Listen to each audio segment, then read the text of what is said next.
The Post Eagles aim to move up in the Newhouse standings with a win against the Assumption Greyhounds, who come in looking to snap their skid.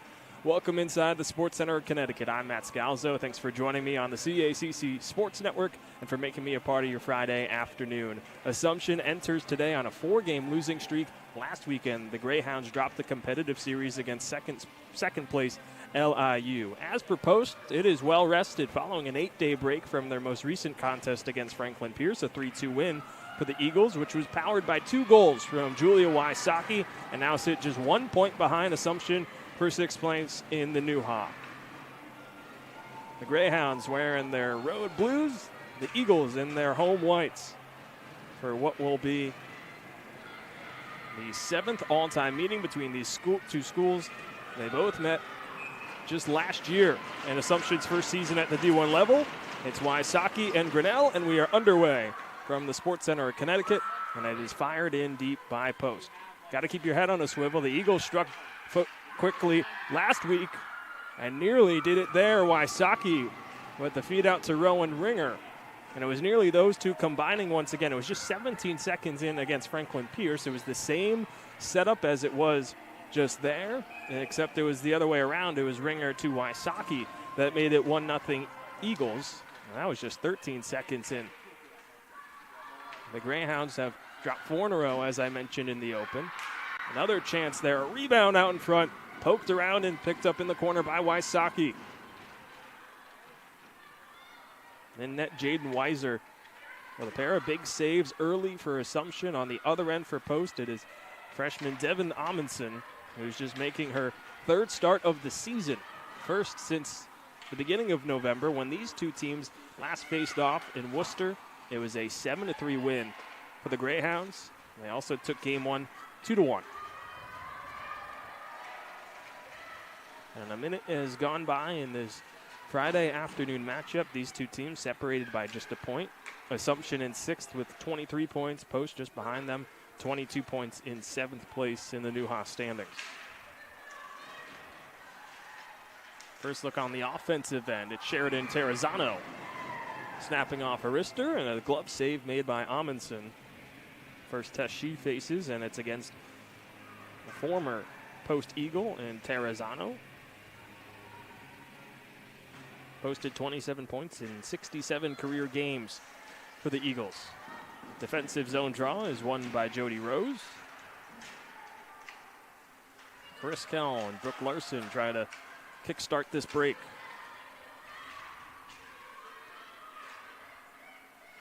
Lily Hunts wheels around her own net, plays it up ahead and out to neutral ice, where it's fired back in towards Weiser. Assumption, just its 2nd season at the D1 level. 15 of today's starters are underclassmen. A very young team, but they're a feisty group. They've been in a tough stretch as of late, trying to find their footing once again against a Post team that they swept earlier this season, as Riley Patfield makes a move towards Weiser, has it taken away by the Greyhounds and played out towards center. And it was Evelyn Michelson with a nice defensive play on the back check. Flipped in by Justina Valentini.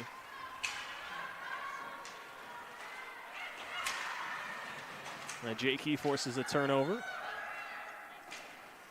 Played back behind, up to Hannah Luckman.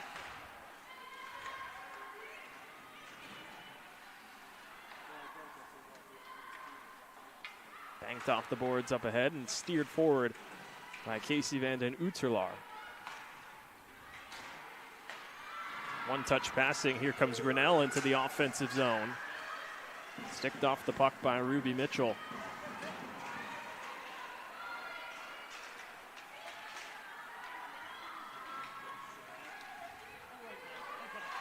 Tegan Vaughn backhands it into the Post defensive end. And then pinching and keeping this puck alive comes Jenna Chaplin.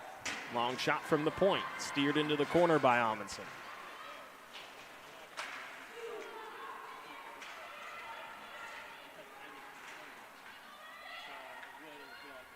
Tape to tape from Vaughn over to Dorita. An attacking zone chance. Here comes Alexa Hanrahan. She has it in the corner. Gets it up to the point. A one-timer from Vaughn. Goes wide.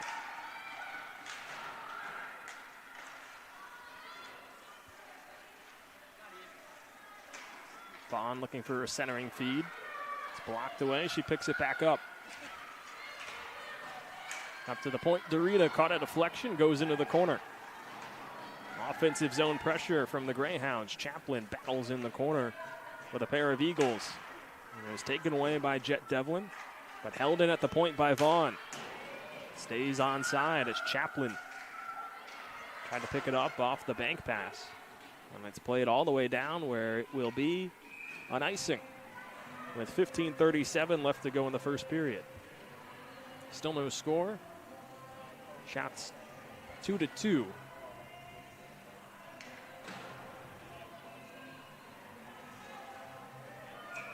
Assumption has controlled possession over the last minute with their top line. And now here comes the third line of Michaela Langback, Caroline Lilly, and Sheridan Terrazano.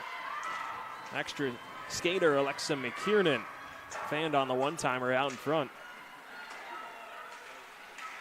Terrazano has it taken away by Devlin, who's on this long shift because of the icing. Holds up play and allows 4 fresh legs to come on for post. Terrazano goes down, and there will be a penalty upcoming. 2 minutes for tripping against Selena Makevicus, and Assumption will go to the power play with 15:11 left to go in the first period. The power play has been the biggest weakness for the Greyhounds. When I was talking with head coach Joe Grossman, who's in his first season at the helm, they're just 6 for 71 on the season for an 8.5% clip. It starts well with an offensive zone draw win, and pitchforked along by Tegan Vaughn.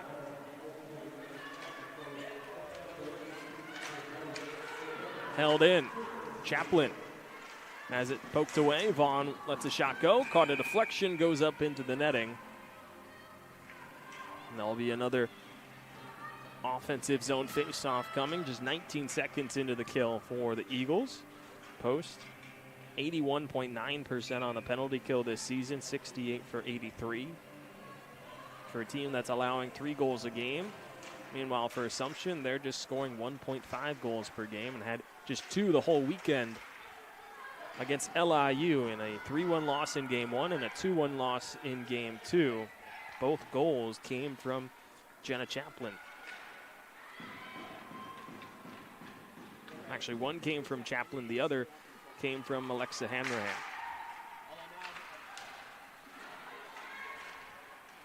Hanrahan had a power play goal early in Game 2, gave the Greyhounds a 1-0 lead. And now the power play going all the way down to the other end because of an icing. Something that Joe Grossman is not going to be happy about.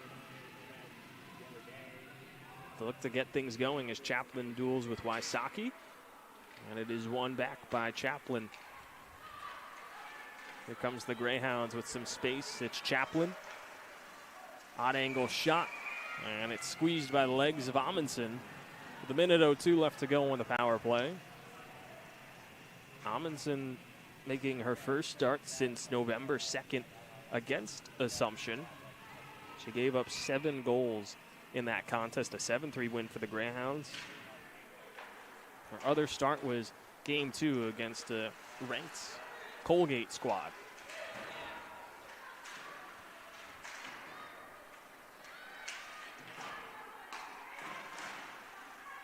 On the half wall, it's played further down by Kayla McGaffigan. In the corner, McGaffigan pinches with Emma Grinnell, and now her sister Ava McGaffigan joins the battle. Up to center point, Valentini. McGaffigan pushed off the puck by Caris Kell, and it's floated out towards center.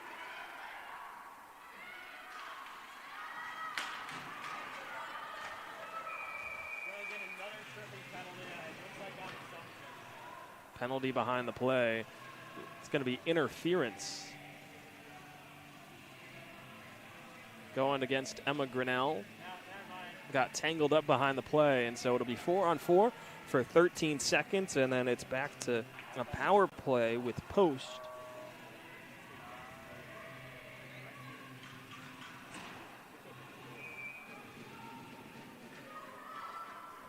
Jody Rose and Kayla McGaffigan on the faceoff.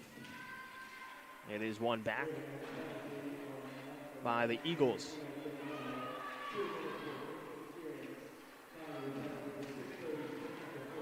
Rose up to the point. McKevichus is out of the box. Noah Farberman comes onto the ice for a post power play that is 10 for 70 on the season, a 14.3% clip.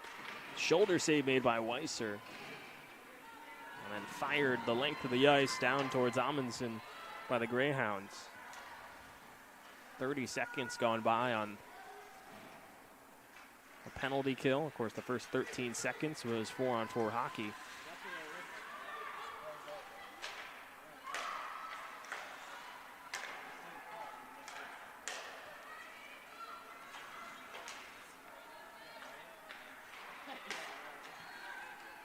Played through center and kicked in by Macy Peterson, and then fired out towards center ice. And a whistle and a stoppage.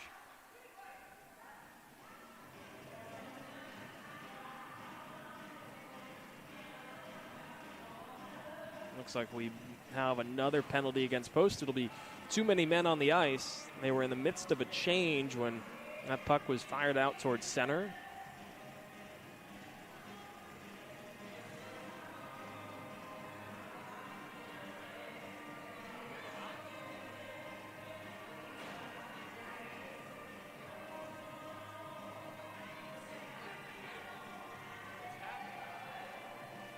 Seems to be some confusion with 12:21 left to go. Pat Bingham in his first season with Post talking with this officiating crew. A pair of first-year coaches with an identical record on the season. 6-15-3 the mark for Joe Grossman and Pat Bingham in each of their respective seasons.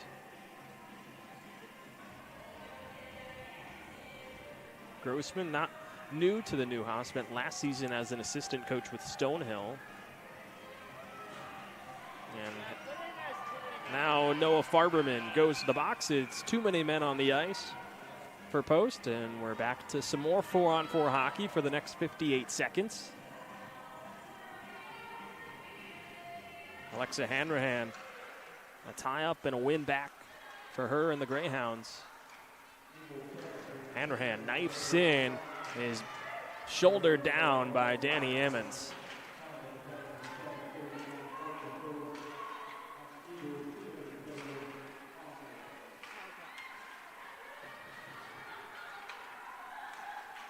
Greyhounds weave forward. Here comes Hanrahan with some space. Kick save made by Amundsen.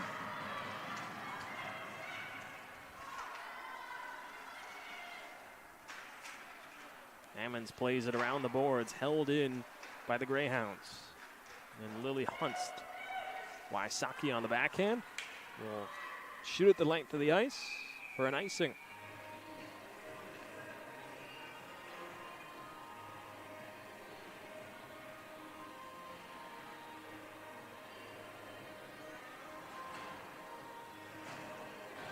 Ten seconds to go on the minor penalty against Grinnell. As Wysocki, Ringer, Pitter, and Ammons stay on the ice because of the icing. And Wysocki, with the tie-up, wins the draw. Ammons looking to kill the last few seconds of this penalty before firing at the length of the ice. Ringer is on it as Grinnell's back on the ice and played in by Valentini. Tired legs for Post, trying to get off the ice. Ava McGaffigan pinches in with Caroline Lilly. As we're 9 minutes through this first period. Grinnell out of the scrape. Valentini, fans on the shot, backhands it along. Drop pass for a Jakey behind the net. Moves on the backhand. Leaves it for Valentini, walking in from the circle. Slides it across. Grinnell with a shot. Saved by Amundsen.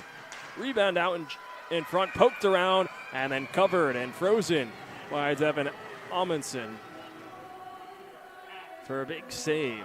It was Grinnell that got the cross-ice feed and just couldn't get it away on a one-timer. On the pass from Valentini. And he stays scoreless with 10:38 left to go in the opening period. 18 seconds remain on the Farberman too many men on the ice penalty. As off the tie-up, there's a shot from Lauren Breaker. And then deflected out of play where Haley Lawrence will go get the loose puck.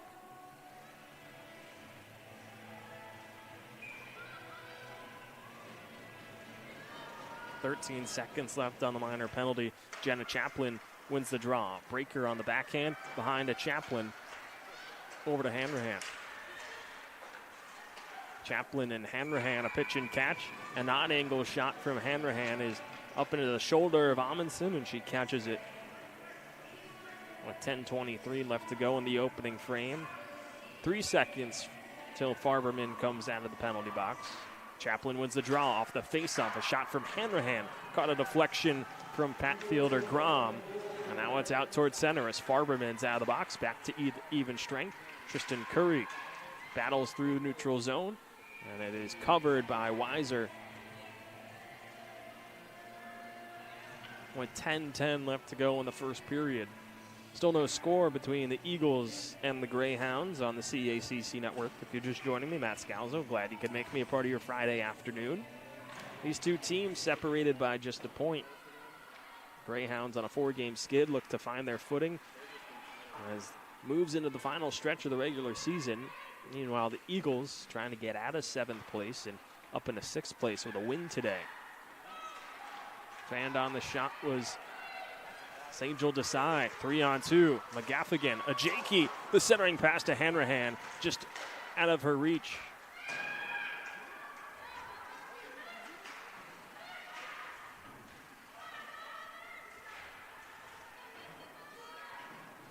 Into the corner.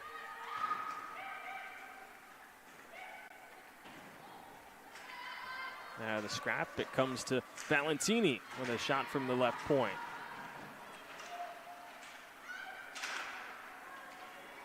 Bouncing puck is picked up by Van den Uterlaar. Tristan Curry gains the attacking zone, turns it over. Numbers for the Greyhounds, but an offsides is called with 9:03 left to go in the opening period. We've hit our under 10 media timeout, and we'll take a quick break on the CACC network. No score between Post and Assumption.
Out of the timeout, 9:03 left to go in the opening period. No score between Assumption and Post on the CACC network. If you're just joining me, Matt Scalzo. Glad you could make me a part of your Friday. Shots 9-3 in favor of Assumption.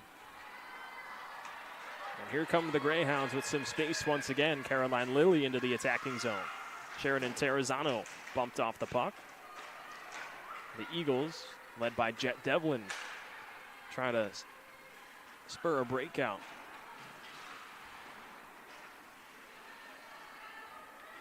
McLangbacker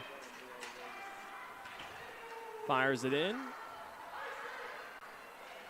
No icing. And so it is played out towards center. Terrazano trying to battle through against her former team.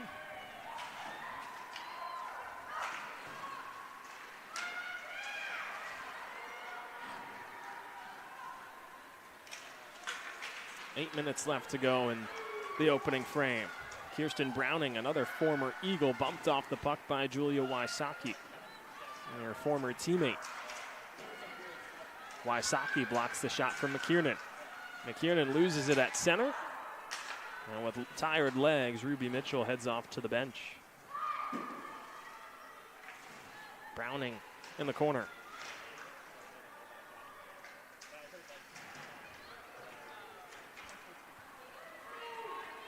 And wheels around the boards. McKiernan racing after it as it goes all the way down to Weiser.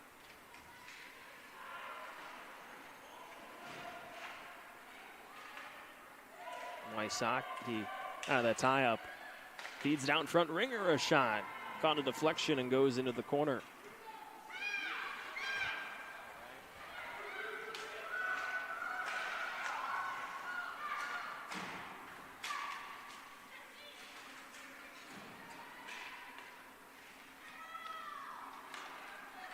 Chaplin through the neutral zone. Drops it. Hanrahan across to Breaker. And it slides off her stick. Chaplin behind the net trying to backhand feed, looking for Hanrahan. Kell blocks it, and now Hanrahan in the corner comes together with Kell and Wysocki. Slid along the boards. Brooke Larson on it in the opposite corner. Banked off the boards and all the way down where it's retrieved by Justini Valentini. Valentini with a hard charge is pushed off by Sangel Desai. Jody Rose banks it up ahead. Macy Peterson drops it for Rose. Turning in the corner. Slides it over to the point. Uderlar's shot is veered away by Ava McGaffigan.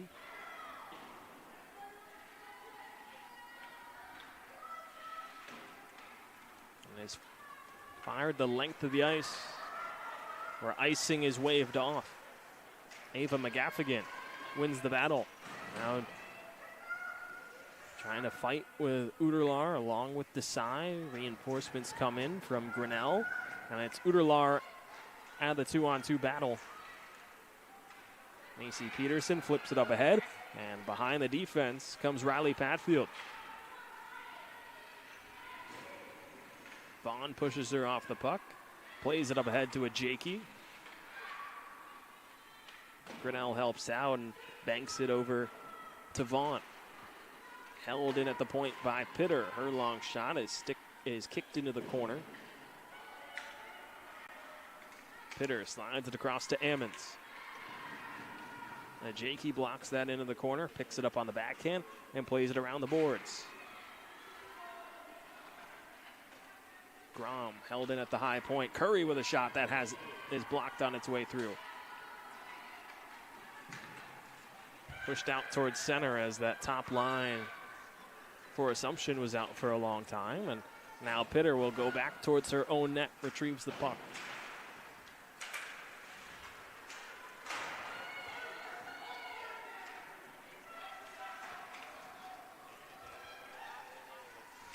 Langbacka first to it in the scrap with Devlin and Ammons. Langbacka from the half wall tries to knife her way through. Backdoor feed is angled away by Pitter. Nice read on the pass from Kirkaby. Devlin fires it around the boards and it goes out towards center where Lily Hunst will retrieve it as the Eagles go off for a fresh change.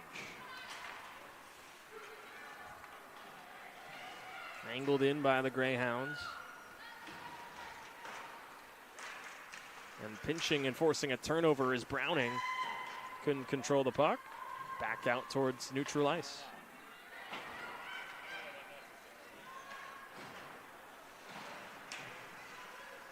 Nearing the 3-minute mark left in the first period. Ammons pinned against the boards by Assumption. Comes up to the point. Long shot. Kick save made by Amundsen. That came from Valentini. Browning takes Pitter down. Puck is loose. Wysocki holds it against the board, battling with Michelson.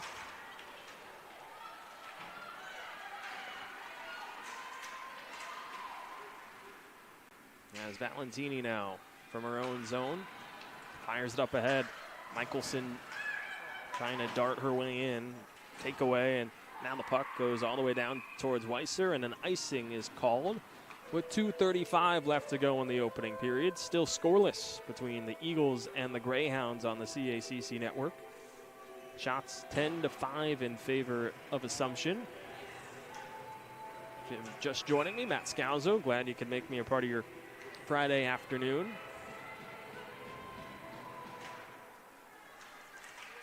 Assumption wins the offensive zone draw, but Vaughn can't control the puck. Pushed out towards center, and now Vaughn plays it back.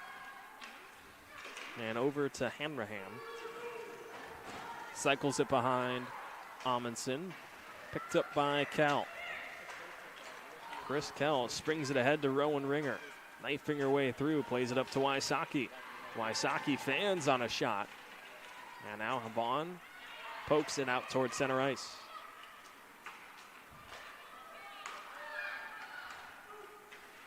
Wysocki skips past one on the backhand, wheels behind the net. Drops it off behind, looking for Ringer. She's bumped off the puck, and Vaughn moves it up ahead. Hanrahan, cross-ice saucer pass, glove down by Breaker.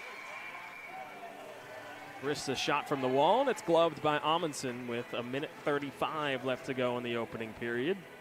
Still scoreless, as Devin Amundsen is making her first start since the beginning of November against this very Assumption squad. She's looked up to the task so far, hasn't let any rebounds out, and hasn't been tested with too many grade A scoring chances. Desai up to Peterson. She turns it over. Ajaki will go down, and a penalty will be called against the Eagles. Ajaki was tied up with Sajal Desai. And it'll be Desai going to the box. 2 minutes for tripping.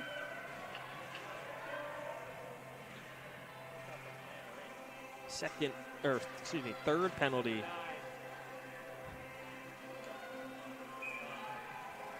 against Post so far today. Third power play opportunity, and the draw is one back. Valentini caught a deflection, but it didn't get towards Amundsen. And Wysocki short-handed with Rowan Ringer trying to force a turnover. And now here comes Grinnell. Grinnell gets past one. Circles up to the point. Drops it off to Valentini. And Valentini loses her edge. Puck will go down the length of the ice, where Weiser will scoop it up. Wysocki on the back check. Played up ahead. Ava McGaffigan. McGaffigan on it as we're under a minute to go in the opening period. 30 seconds remain. 1:10 on the power play left to go for Assumption. Fire down the length of the ice. Weiser stops it. Vaughn, pressured by Peterson, turns away once and now twice.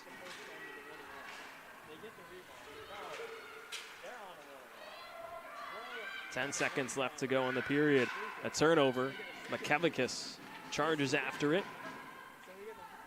As the first period will come to a close the same way it started. Scoreless at 0-0 between Post and Assumption. first period closes with shots 12-5, a heavy edge in favor of Assumption. That's not been the problem for the Greyhounds over their 4-game skid. They've outshot their opponents in most of those contests, but those second and third chance opportunities are not there, just as it has been today. Devin Amundsen making her first start since the beginning of November. Looks strong in between the pipes with 12 saves. Jaden Weiser hasn't been tested too much by this post offense, as both teams will look to break the ice in the second period when we return on the CACC network.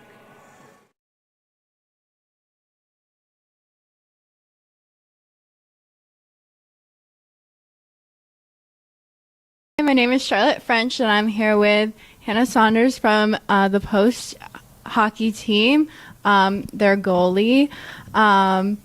And we're talking about today her experience with playing on Team Lebanon's national ice hockey team and ball hockey team.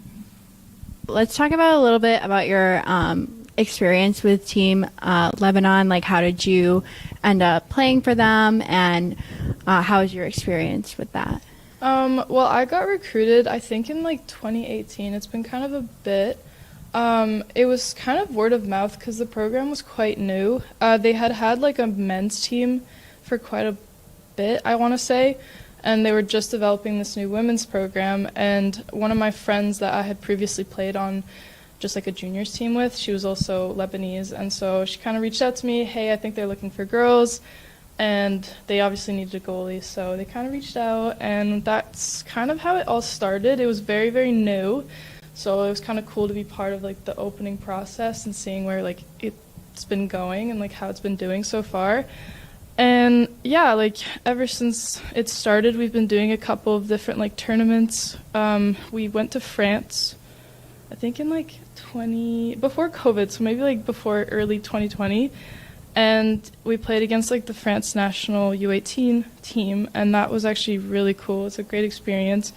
It's overall just a great opportunity. I mean, I'm seeing where it takes me. It's in the works still, and we've had a change in coaching staff, and it's been going well. Awesome. Talk to me a little bit more about how it's been playing for a growing program. What do you think that you've brought to the team in order to grow that? Yeah, sport? I mean, it's similar to what I'm kind of experiencing, I'd say, here at Post, because this is also relatively new of a program. It's just such a privilege to be able to like surround yourself with girls who are so motivated to make some change, especially to represent my Lebanese roots. So I'm half Lebanese. My mom is from Lebanon, so that's how I obviously got approval to play.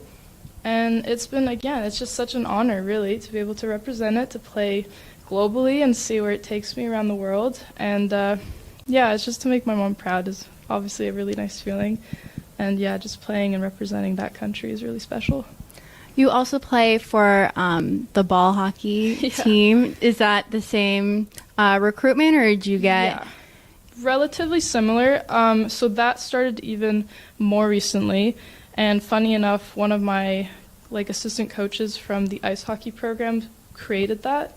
So it kind of, we just got recruited from the initial like ice hockey team. So it was kind of just picking who was interested in trying out ball hockey. And I had never played before, like, I think it's like my third year playing. And that took us to the world's competition in Montreal, I think back in 2022.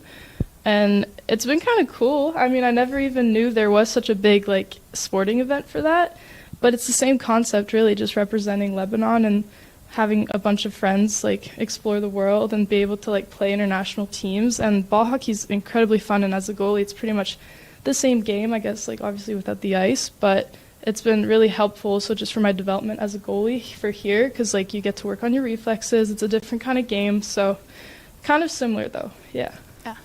You touched on the dynamic of working with your teammates about, you know, in a growing program.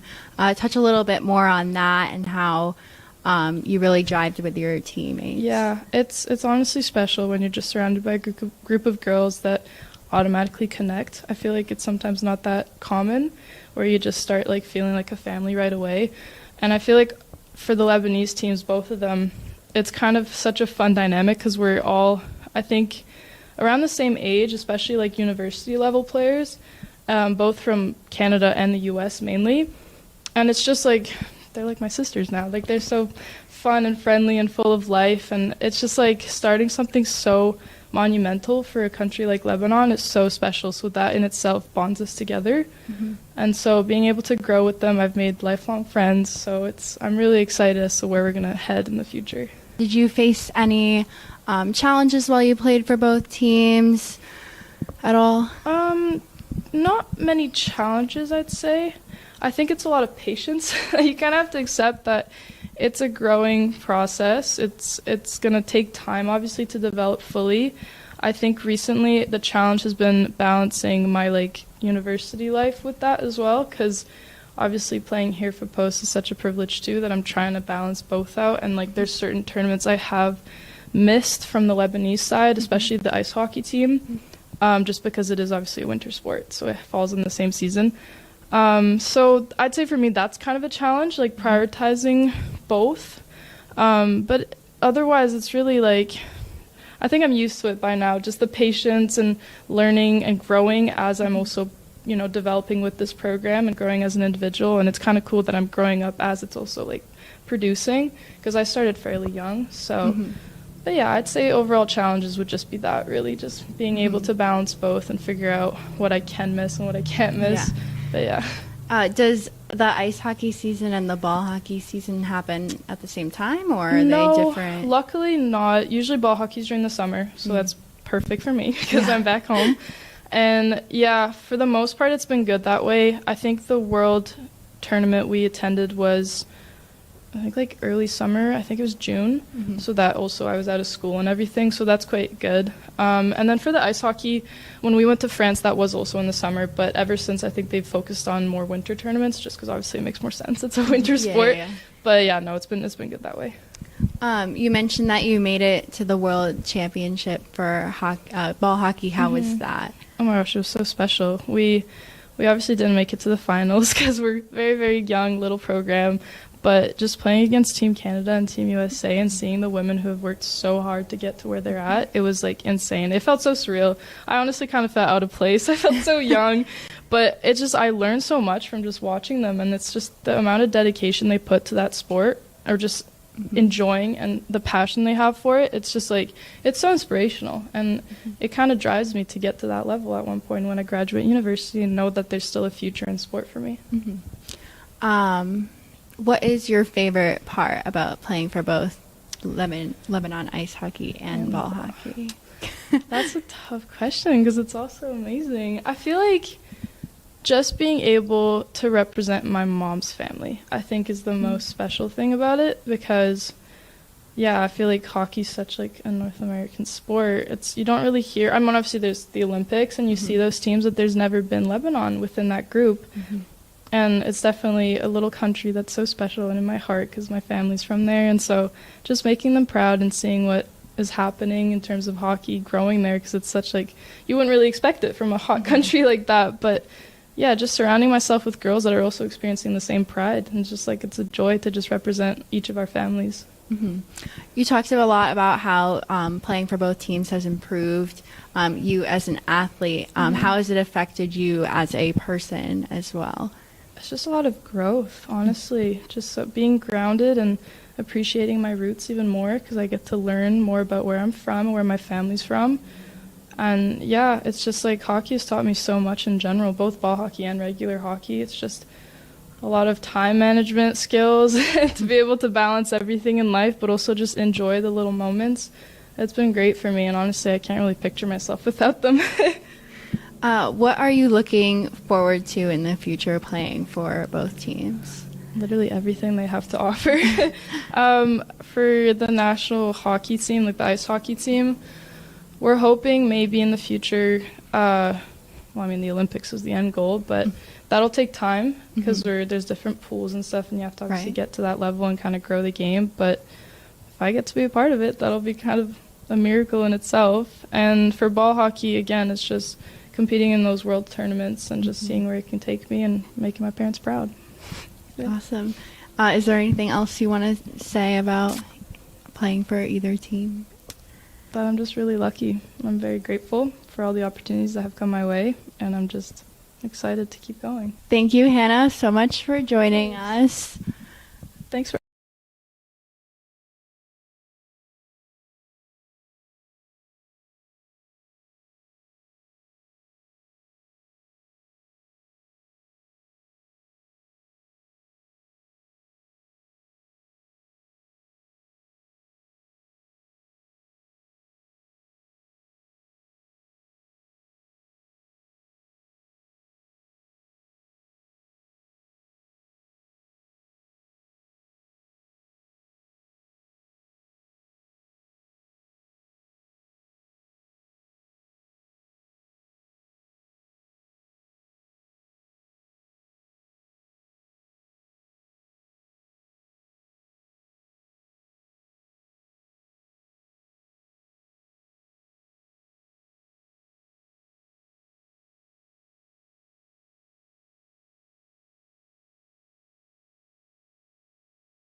20 minutes down, 40 minutes to go. Second period action coming up from the Sports Center of Connecticut between Post and Assumption on the CACC network. If you're just joining me, Matt Scalzo, glad you could be part of my Friday afternoon. No score through 20 minutes between Post and Assumption. The Greyhounds outshot Post 12-5 in that opening period, but was 0 for 3 on the power play. Post 0 for 1. Neither side has been able to solve the opposing goaltender, Jaden Weiser, who is up for New High Goaltender of the Year, has made 5 saves. Meanwhile, Devin Amundsen, who is making her first start since the last time these two teams faced off on November 2nd, has 12 saves against a team that she allowed 7 goals against the first time around. As the Greyhounds begin this period on the power play, Sajal Desai still serving her minor penalty again for tripping. 30 seconds left to go on that minor penalty, but it has not looked like a power play as Rowan Ringer and Julia Wysocki continue to cause pressure. As now there's just 15 seconds left to go on the power play. Fired up ahead. Hanrahan on the charge for Assumption. Closed off by Pitter and Uderlar. Banks it off the boards. Cleared the length of the ice as Desai comes out of the box and heads off to the bench. Jody Rose on the forecheck, applying pressure against Tegan Vaughn, who backhands it out towards center. Banked ahead by Kell. A battle in front of the Post bench. Bond softly lays it over to the near side boards where McGaffigan saucers it cross ice. Banked up ahead to Peterson.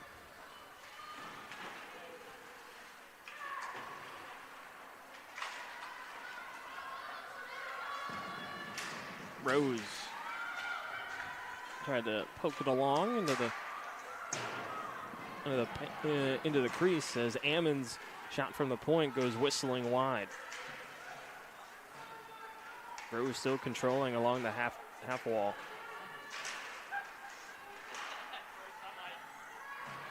Tristan Curry applying pressure as well.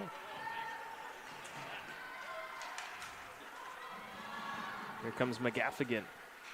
Slams on the brakes, slides it to the opposite point. Held in by Prevey. Wraps around McGaffigan in the corner. Her pass is blocked. And now pushed out towards center by Curry. Held in by Larson. Cross ice, blocked and pushed forward by Prevey again. Here comes Desai with a burst. Desai. Rister goes wide of Weiser.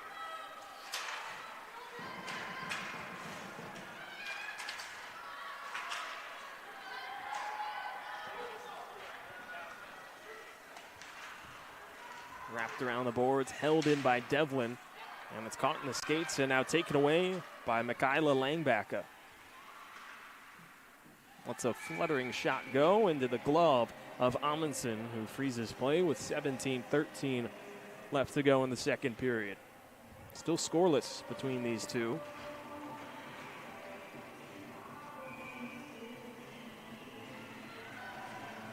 Kayla McGaffigan on the face-off against Devlin, one back by McGaffigan.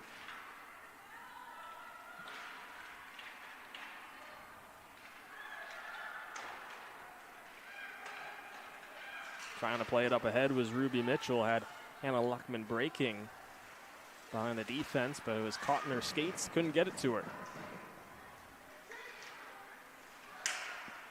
Saucered up ahead and into neutral ice. Here's Kirsten Browning. Trying to work past Uderlar. Falls down. Still keeps it alive behind the net. Held at the point by Vaughn. Turns on her edges. A seeing eye shot. Blocked into the corner by Amundsen.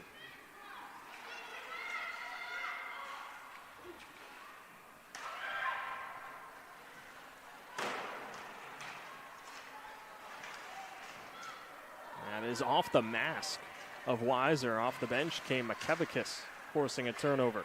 And now Wysocki and Ringer on the forecheck.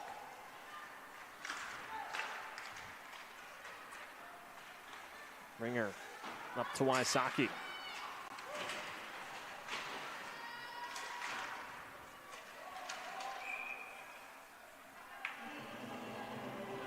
And an offsides is whistled with 15:57 left to go in the second period. Neutral zone draw coming just in front of the post offensive zone. Wysocki and Jenna Chaplin, who has been simply fantastic this season at the faceoff dot, wins yet another draw. Coming into today, Chaplin was 16th in the country in terms of faceoff wins with 251. She's converting, or was converting, on 62.2% of her faceoffs this season, as Wysocki tried to feather one towards McKevicus in the middle, taken away. As Kirkaby held it on the blue line, and an offsides goes against Assumption.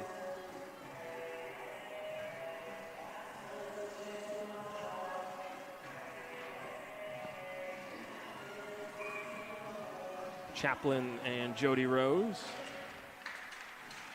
A tie-up and whacked along and finally controlled by Assumption. Pushed in by Breaker.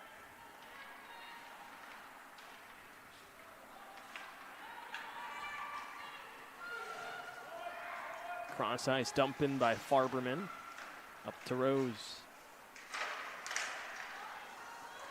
Shot from the point from Larson. Caught a deflection, goes wide.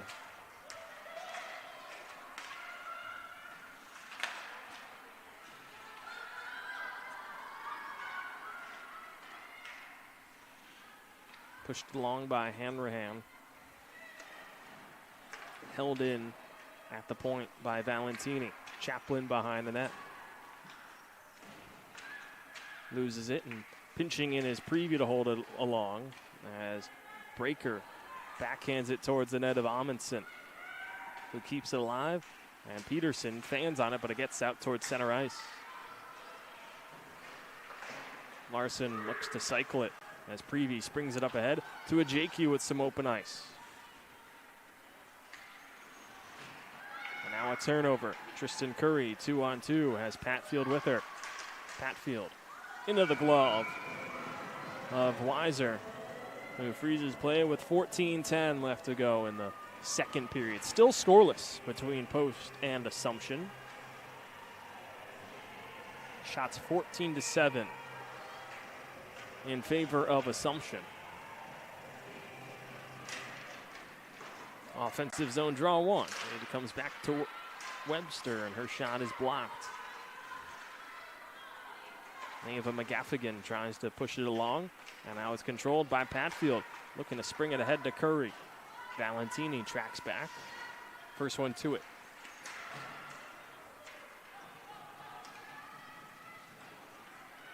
Puck all the way down towards Amundsen. And now Devlin wheels behind. Picks up some pace as she knifes through center. Onside play. Patfield banks it off the end boards.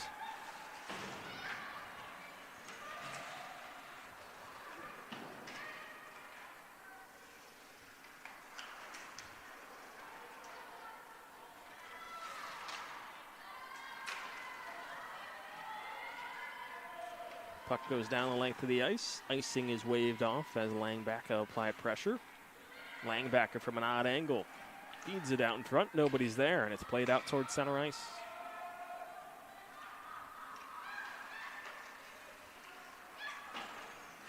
Off the boards, here's Langbacker with some space. Tracking back is Wysocki with some pressure. Pins Langbacker to the boards. And here comes Hannah Luckman. Looking for a drop pass was Wysocki. Luckman just plays it around the boards. Up ahead. Whacked along by Kell. Pressured and offsides against McKevicus as Wysocki was trying to get back behind the blue line after the turnover. And play stops with 12:30 remaining in the second period.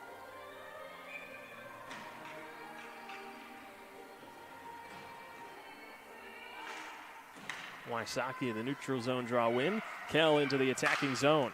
Drops it to Ringer between the circles. Her shot goes above the bar. Ammons holds it in. Up to Ringer on the backhand. Spins. Feeds it out in front looking for Makevicus. Squirts underneath the glove of Weiser. And the puck still in the attacking zone. Strong pressure from this top line from post. And now up ahead, Hanrahan trying to play it up ahead. Instead, it's pinched back in by Kell. Ringer and Wysocki still out there. Farberman joins that top line as Ammons is out with Larson. Ammons walks in, snaps a shot off that was blocked on its way. Went wide of the net. Ringer at the point. Saucers it over to Larson with some space. Below for looking for Wysocki. Chaplin picks it away. McKiernan looking for the clear, gets it as it's whacked out towards center by Lauren Breaker. Played back in, Kirkaby taken down by Rose, and another tripping penalty will be coming against post as the Greyhounds will go back to the power play for the fourth time today. It'll be Jody Rose spending 2 minutes in the box for tripping. And now the chance for those power play struggles for Assumption to potentially come to a close. Just 6 power play goals on the season. Joe Grossman says it's by far the weakest part of our game. Has been converting on our power play opportunities. Draws one back. Jakey with some space walks in. Glove stop made. Puck is loose. Poked around, and now Devlin up ahead with some space. 2-on-1, trying to slide it over to Peterson. Peterson with space back to Devlin, and sliding across to make the stop is Weiser. Up and down action in the first 20 seconds of this power play opportunity.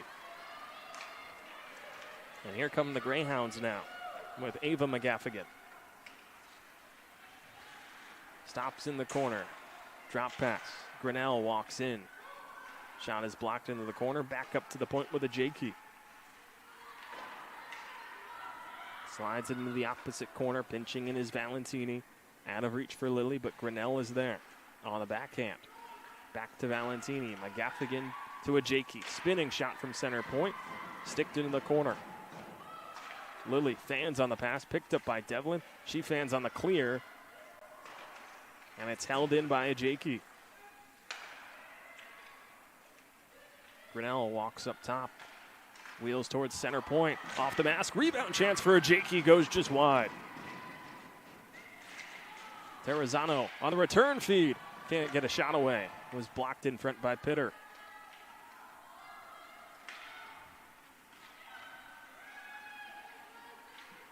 McGaffigan works up to the blue line. Valentini looking for a deflection. Amundsen with the save. Banked off the boards and cleared out by Ammons. 24 seconds left to go on the power penalty kill. Peterson on a breakaway. Big stop made by Weiser. Peterson looked to just guide it in, trying to go for the no-shot move. Nearly was able to get it to go 5-hole on Weiser, who shut the door at the very last moment. Most chances we've seen between these two sides.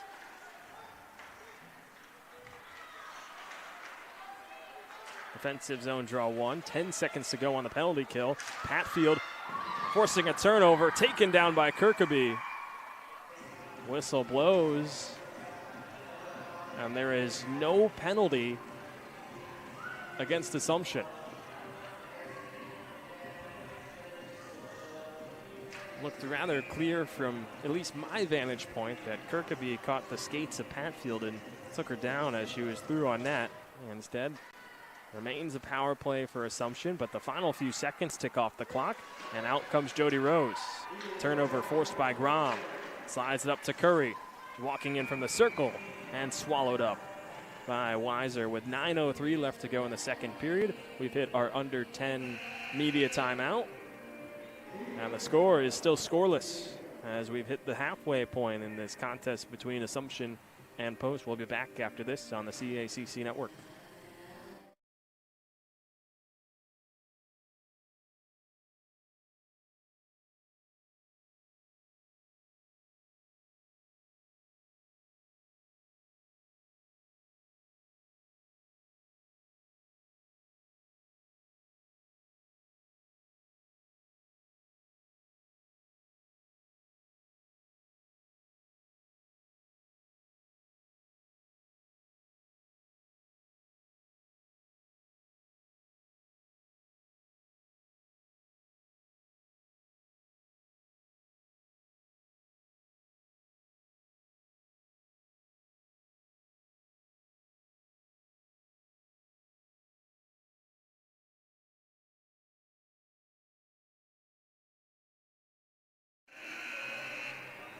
Back at the Sports Center at Connecticut, still scoreless between Assumption and Post with 9:03 left to go in the second period. If you're just joining me, Matt Scalzo, glad you could make me a part of your Friday afternoon.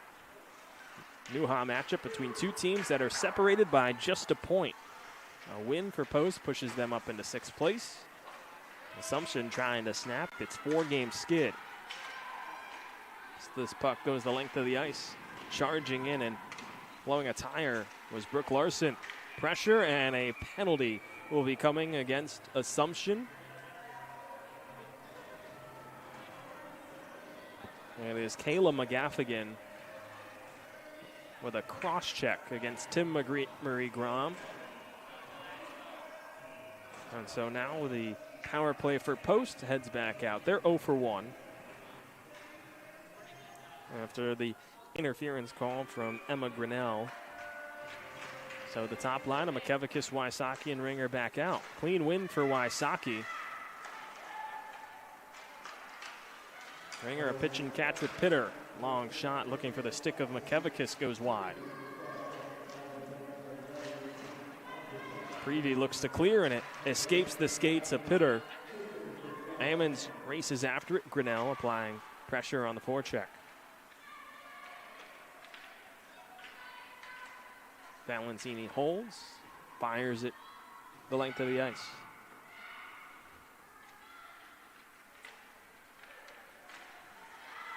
A turnover as McGaffigan bananas it around the end boards.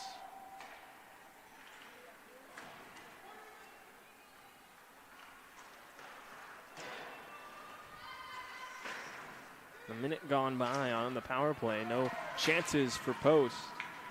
As again, another clear from Assumption. They've applied heavy pressure on this penalty kill. Wysocki saucers it over to Ringer. Bumped off the puck. Held in by Farberman as she enters the attacking zone. Back up to the point with Larson. Down to Ringer. Looking to get Wysocki on the backhand. It escapes her stick. And it's cycled down once again by Assumption. 30 seconds left to go on the power play.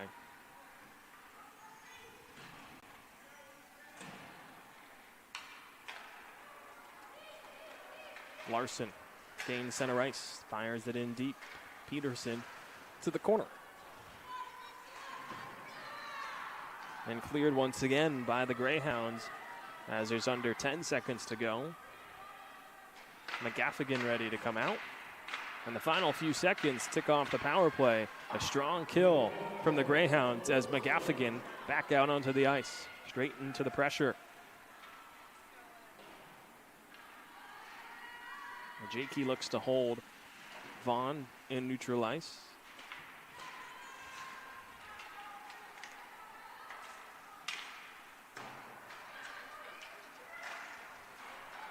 McGaffigan through center, finds some space with Langbacka. Sticked into the corner behind her own net by Amundsen. Vaughn can't hold it. It'll go down where Dorita is there, pressured by Desai.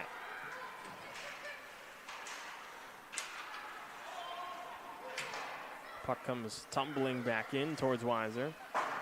Plays it off to Vaughn, who angles it off the boards. Held in Patfield. Vaughn looks to clear, caught a body, and does escape out towards center. Bouncing puck controlled by Curry.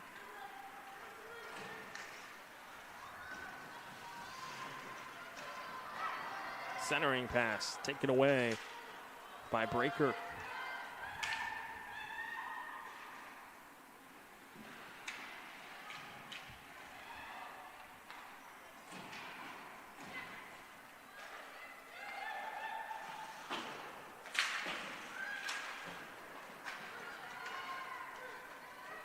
McKiernan bumped off the puck by Patfield. Stuff attempt looking on the back door of Weiser. Hanrahan turning away from Ringer. Can't get it past Wysocki, now pushing it forward, and it comes to Jenna Chaplin, who escapes to center ice. The scrum in front of the post bench. Chaplin and Breaker poke it free, as does Wysocki. Fired back in. Weiser nearly trips on the post coming out of her net to play the puck.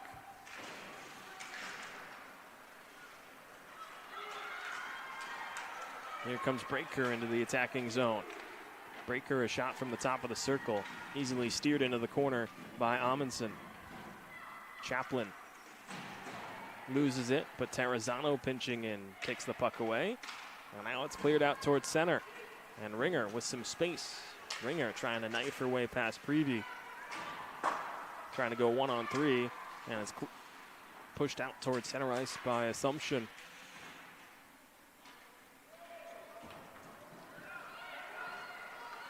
Under 4 minutes to go in the second period, still scoreless between Post and Assumption. Terrazano off to Lilly, walks in, fires it cross ice.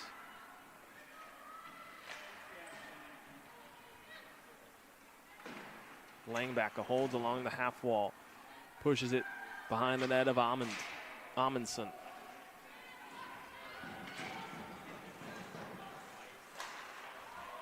Bouncing puck, and offsides will go against Post with 3:18 left to go in the second.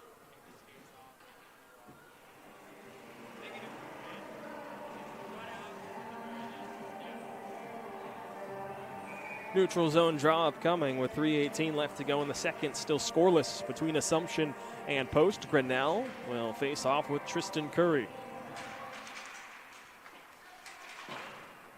Tied up and pushed back to Sajal Desai. Larson up ahead to Curry, who angles it behind the cage of Weiser.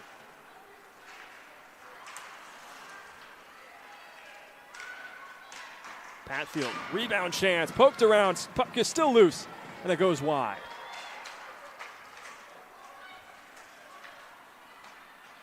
Grinnell enters into the attacking zone, walks in, whistles a shot just wide of the post.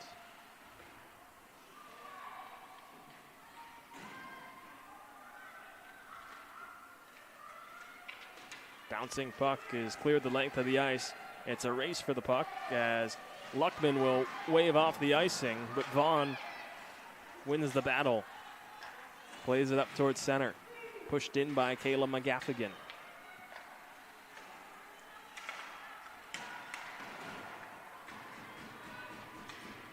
Chasing after it and picking it up to Zuderlar.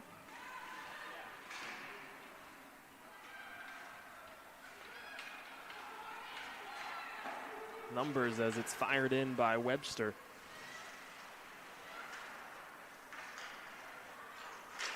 Turnover, Ringer on it, looking for space and for reinforcement. She holds at center point, plays it to Devlin.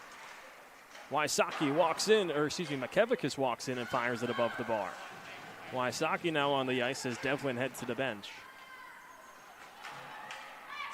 And Wysocki's on it in her own zone. Up ahead, Makevikas takes the bank pass.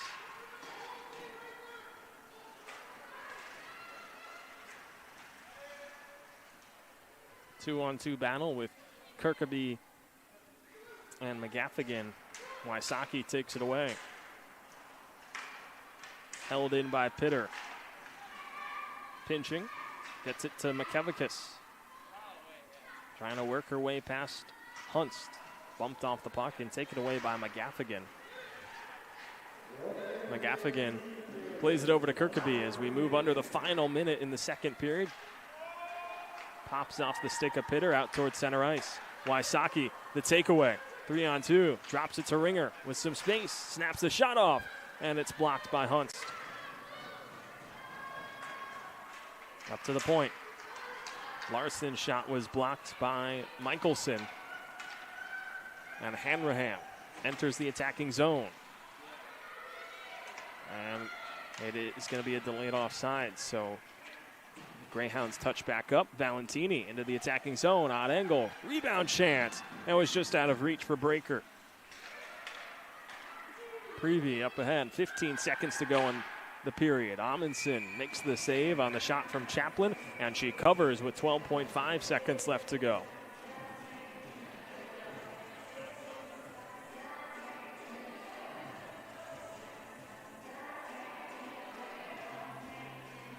Neither team has been able to break the ice as we're nearly 40 minutes through, and it's still scoreless.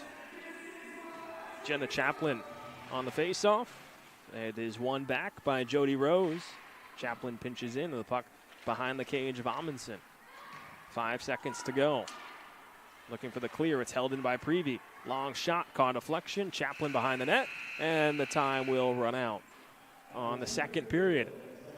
Same score as when we started, 0-0 between Post and Assumption. Final 20 minutes coming up after the break. It's still scoreless. Assumption and Post, both goaltenders holding strong as both teams look to decide who gets a much-needed win in a closely contested Newha matchup. It feels like the postseason inside the Sports Center at Connecticut. Third period action coming up after the break here on the CACC Network.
Mara for doing this. I appreciate it.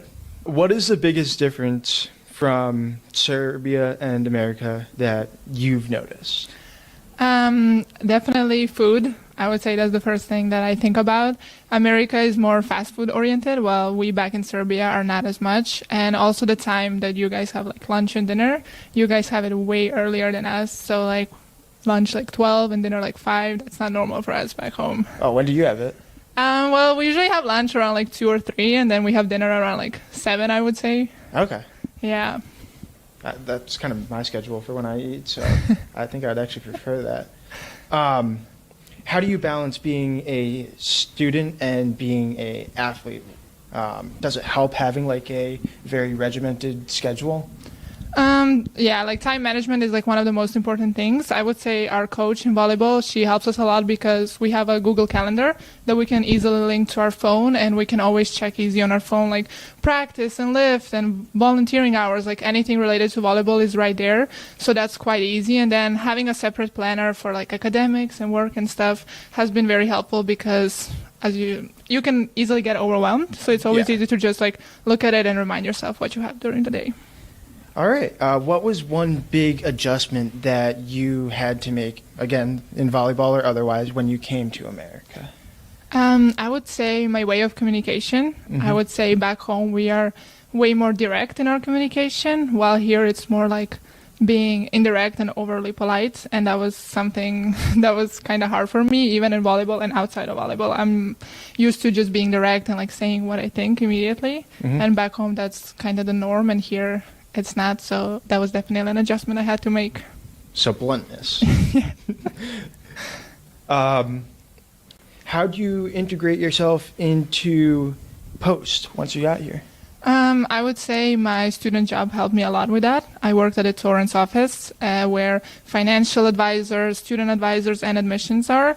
And a lot of students come in and I have to help them find the help that needed. So I get to talk to a lot of students, a lot of workers here, and as well like attending all the events that Post throws. It's such an easy way to just integrate yourself and find friends outside of your sport and academics. Events like outside of volleyball, obviously. Yes. Okay.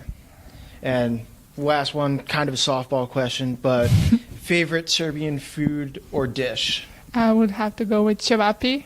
It's kind of like grilled, like mincemeat. Like, kind of looks like a sausage. I think that's what it looks like. And we usually eat it with like flat bread and onions. And yeah, I miss that.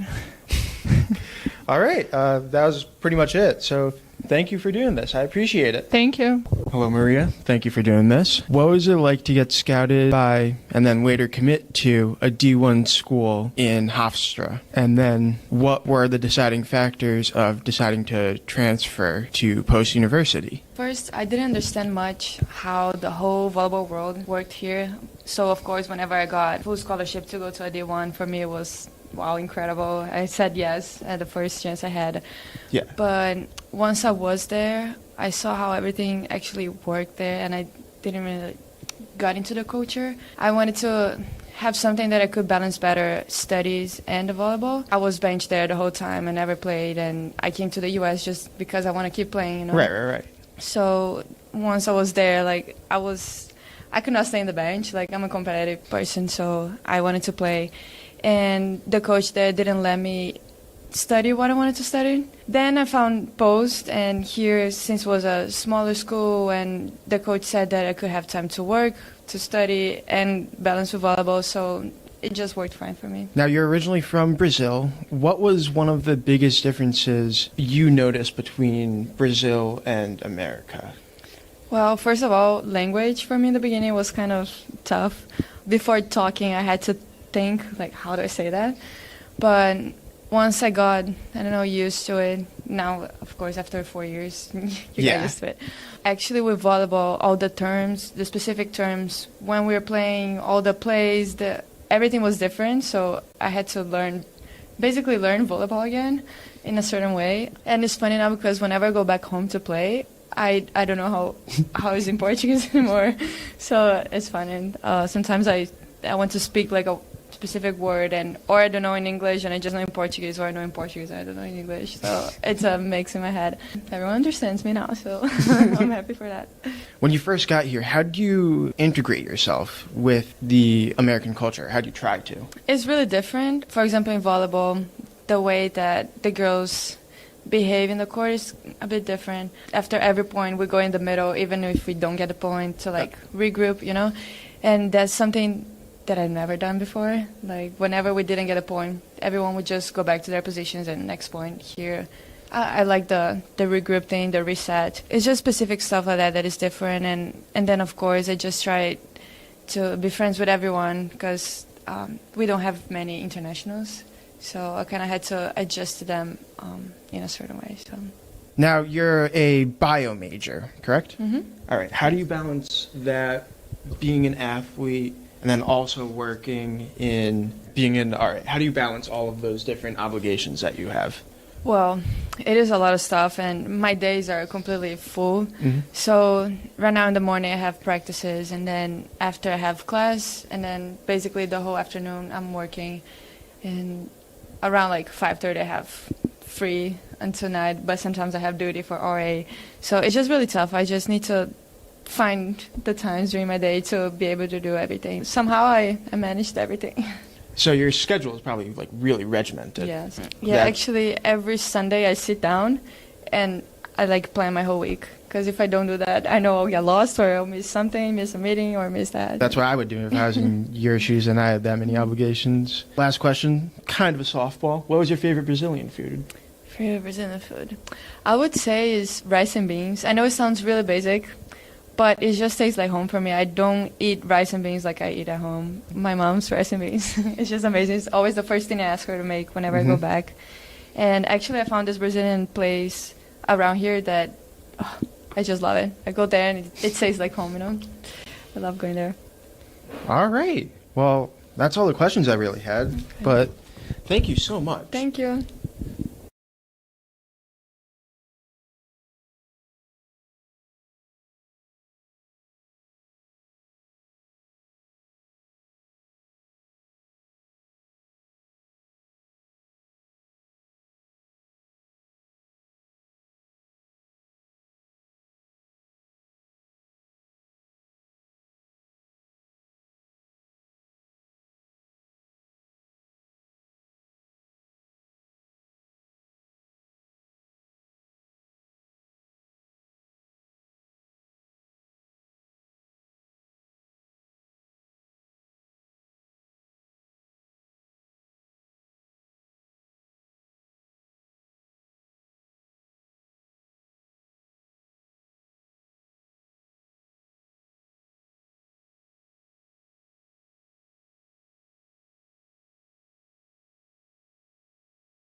Into the final frame, the third period coming up on the CACC network. Matt Scalzo, glad you can make me a part of your Friday afternoon. Still scoreless between Post and Assumption. Both teams looking to break the ice and look to see who moves up in the standings. Assumption currently sits in 6th with 23 points. Post right behind them with 22 points in 7th. A win for the Eagles would bump them up one spot. Meanwhile, Assumption, they're looking to snap their 4-game skid. It's Grinnell and Wysocki, and we are underway in the third period. It is won back by Julia Wysocki and flipped in by Casey Vanden Uterlar until it's pushed out towards center. Shots are 23-11 in favor of the Greyhounds. Both goaltenders holding strong, but here's a turnover. Ava McGaffigan off to Heather Ajaki. Drop pass to Grinnell. Spinning shot goes wide. Pinching in and wrapping behind the board, or the net rather, goes Justina Valentini. Heather Ajaki pinches in on a clear from Ringer. Drops it off Valentini. Center point, long shot, easily handled by Amundsen's stick. Preview on the backhand. Nobody there. Taken away by Sajal Desai. Moving up ahead and dumping is McKevikis as she'll head off for fresh legs. Rose takes it away in the corner. Falls down and now a turnover. Lauren Breaker past Pitter. Tries to put it in the top corner and it goes just over the bar. Peterson on the attacking zone. 3-on-2 on the back check. Vaughn forces her out wide. Breaker a takeaway. And flipped up by Chaplin. Hanrahan races forward, trying to sashay past Pitter, and it's taken away. Peterson cycles it behind the net. Long stretch pass up ahead to Caroline Lilly. Angles it in. Markel will take it. Curry up to Larson. Pushed further and deflected by Grom. Grom the first to it behind the net. Up to the point. Kell with a shot. Caught a body on the way through. Didn't get to Weiser. Langbacka takes it away. Pushes it up to the captain and Sheridan Terrazano.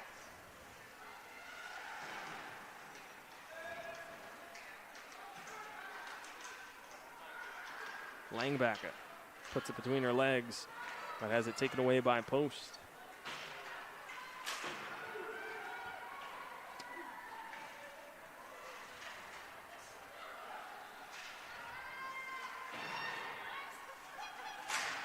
Battle along the half wall, bouncing puck, retrieved by Larson. Up ahead, Curry. She'll loop it all the way down the length of the ice. Where fanning on the stretch pass was Kirkaby, and now on the offensive zone, here comes Post.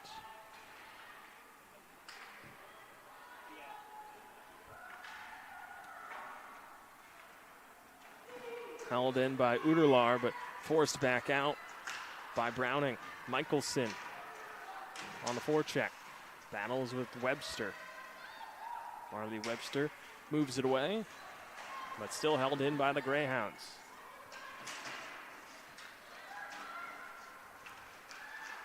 Webster tries to float it out towards center, but puts it up into the netting.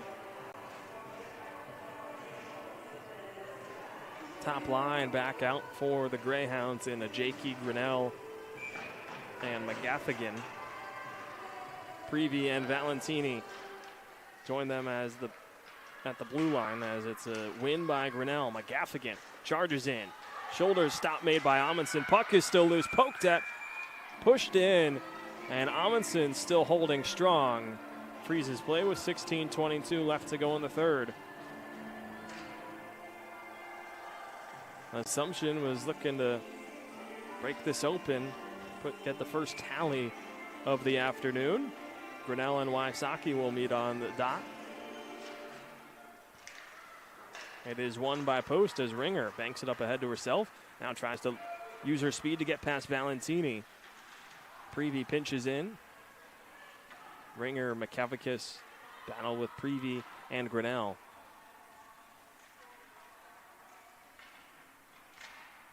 Puck is still loose. Prevey out of the corner. Ajaki pushed off by Wysocki. Bank pass is not cleared. It's held in. As now they'll try the other side as Grinnell takes it off a touch pass from Ajaki. Delayed offsides. Grinnell gets back as Dorita enters into the attacking zone. Dorita from an odd angle whistles it above the bar.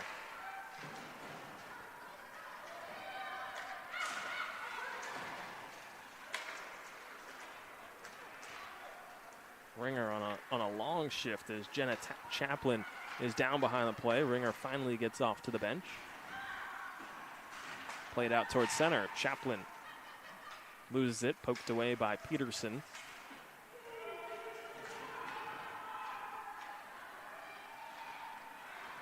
Peterson on it, turns away, centers it.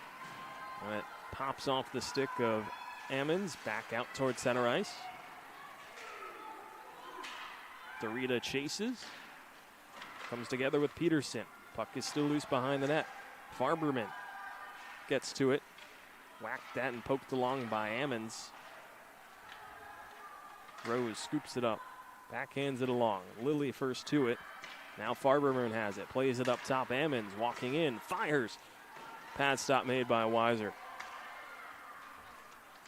Behind the net, stuff attempt by Kell, and a whistle blows before the shot goes off.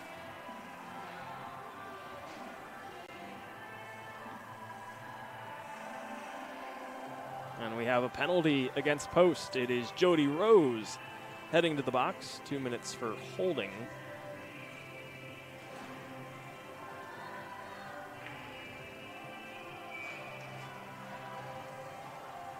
So Assumption goes to the power play for the 5th time today. They are 0 for 4 with 8 shots on goal. Tie up and a draw one back to Ajaki. Slides it across. Grinnell just skips off her stick. She was waiting for it at the back door.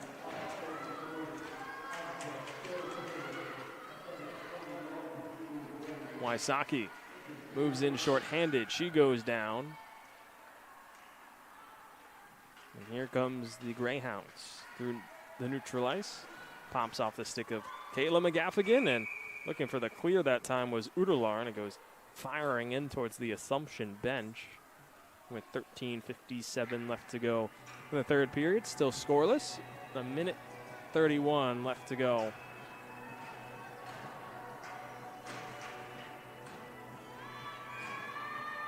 On the penalty against Rose.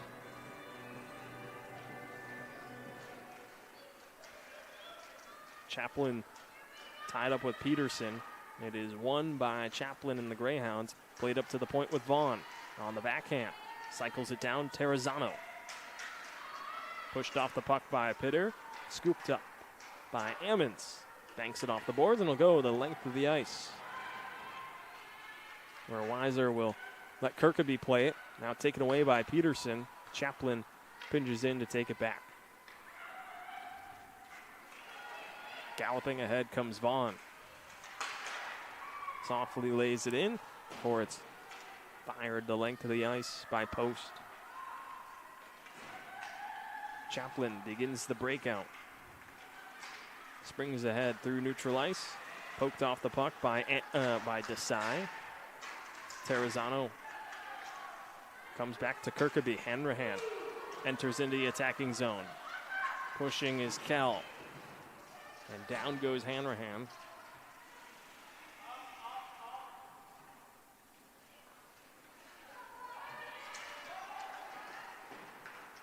Scooped up by Kell.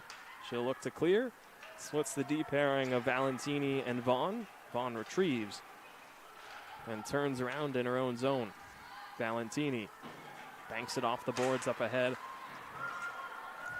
A takeaway. Grom into the attacking zone for Post, shorthanded.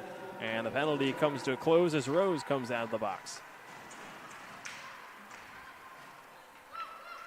12:18 left to go in the third. Still scoreless between Post and Assumption. Grinnell was looking for a breakout on the bank pass up to herself, but fell down.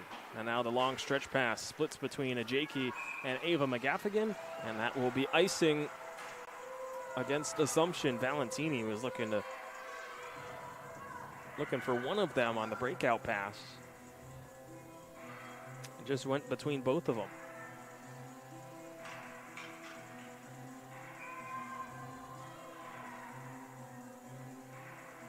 Grinnell on the faceoff with Devlin is one back by post, held in along the blue line.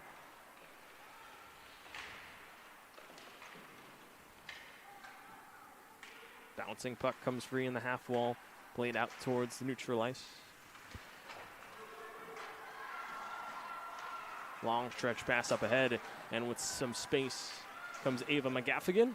Shot from the boards, swallowed up by Amundsen. She'll freeze it with 11:34 left to go in the third.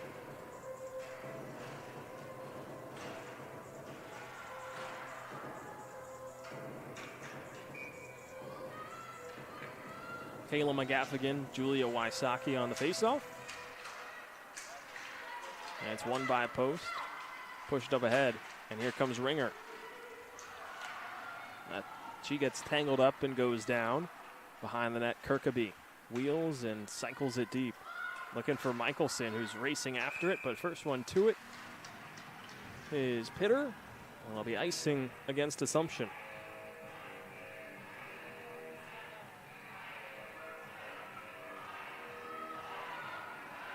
Clock is still running.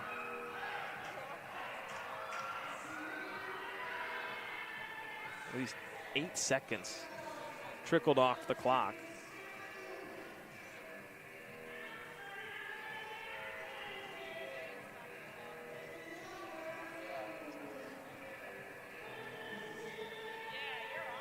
Our clock has it at 11:50. Shout out my producer, he's on it.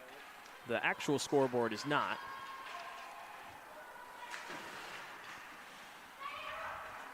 Referees don't change it, and so we'll have to make that adjustment during the next whistle.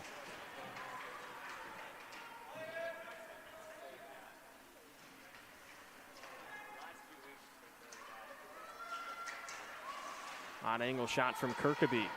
Skips off the pads of Amundsen.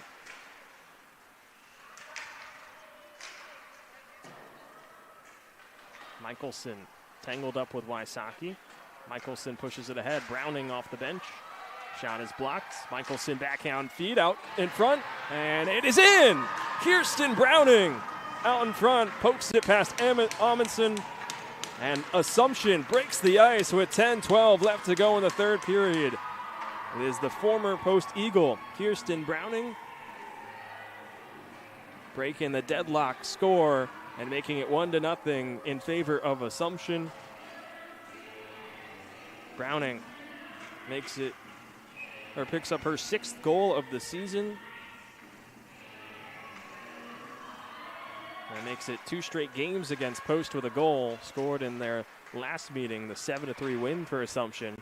And now it's Browning at the halfway point of the third period, putting Assumption in front 1-0. Puck was loose right along the post, and Amundsen just couldn't get to it and keep it out in time. And there was a Post player down right by the post that couldn't keep it out as well.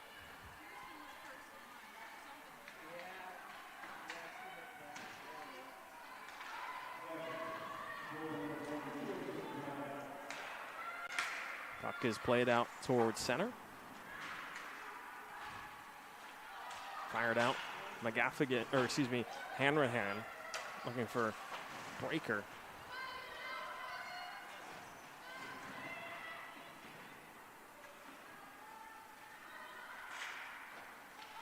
Hanrahan off to Prevey. Held in by Kell. Slaps a shot to the end boards. Nice move by Breaker. Gets past Grom. Breaker again. Looking for a third move, but Curry was able to track back and block the shot. Terrazano spinning it towards the front of the net, looking for Lilly. Ammons was there.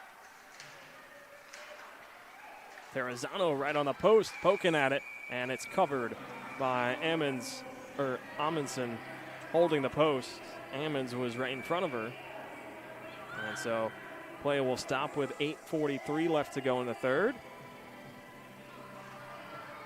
This should be the under 10 timeout. And it is.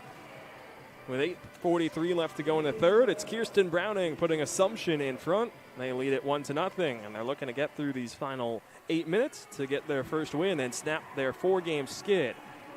We'll be back after this on the CACC Network.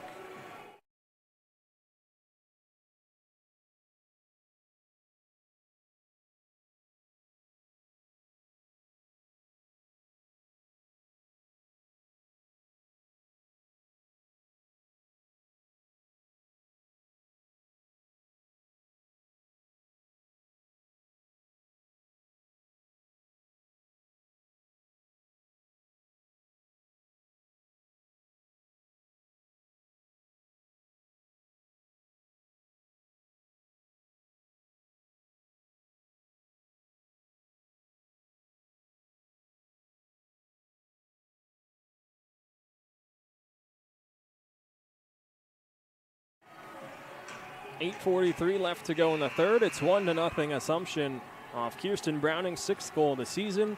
The Greyhounds looking to snap their 4-game skid and take the season series over Post. They swept the Eagles earlier this year in November. They're looking to make it 3-0 against Post before they're back at home tomorrow against the Eagles at 5:30 in Worcester.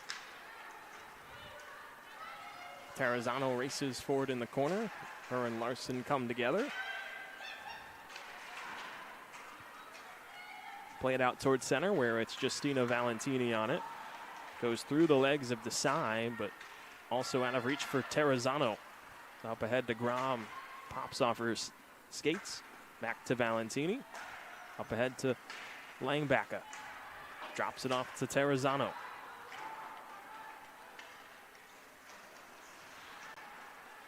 Desai off to Larson, up to Mitchell, back to Grom.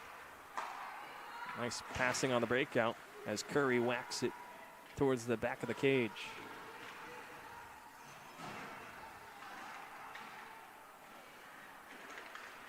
Grinnell pokes it along and it just escapes the blue line as Devlin tries to enter back in. Bouncing puck, poked out towards center once again.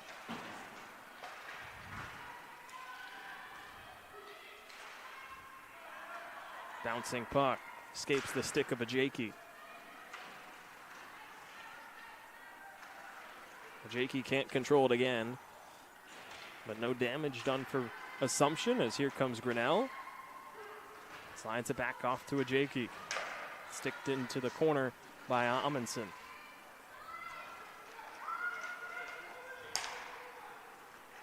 Kevikus slapped in by Luckman.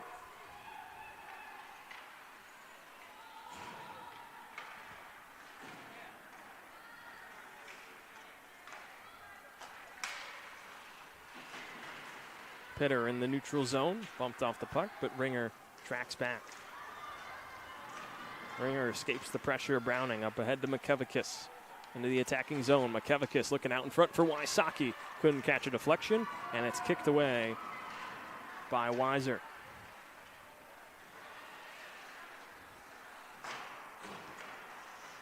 Vaughn holds up at the blue line, fires it in. Into the attacking zone comes McGaffigan. Wraps around the boards, Ringer first one to it, held in by Vaughn. Under 6 minutes to go in the third.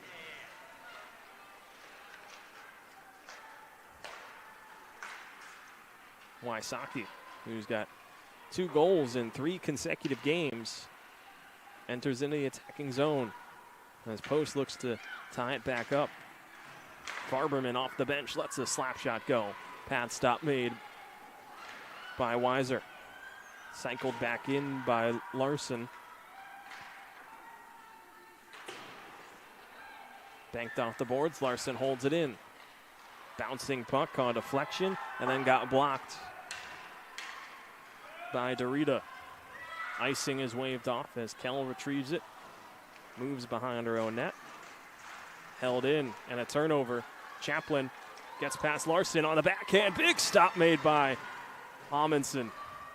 As Chaplin looked to make it 2-0 Assumption.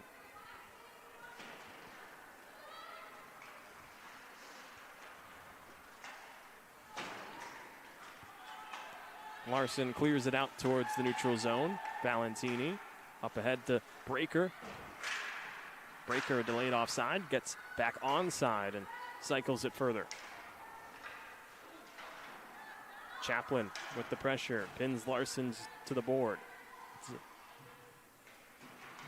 Chaplin out of the scrum, falls down, held in by Breaker. And now Rose trying to clear it.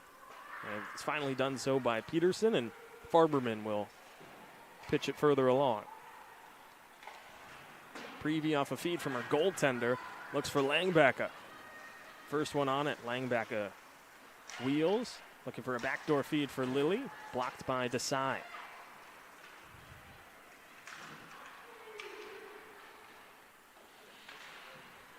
Curry moved it up ahead. Pinching in is Desai. Into the corner, turning away is McKiernan. Long pass up ahead. Langbacka with some space. Off the bench comes Webster. It was played in further. Pops out towards the neutral zone. Kirkaby on the backhand up ahead to Lilly. Return Kirby.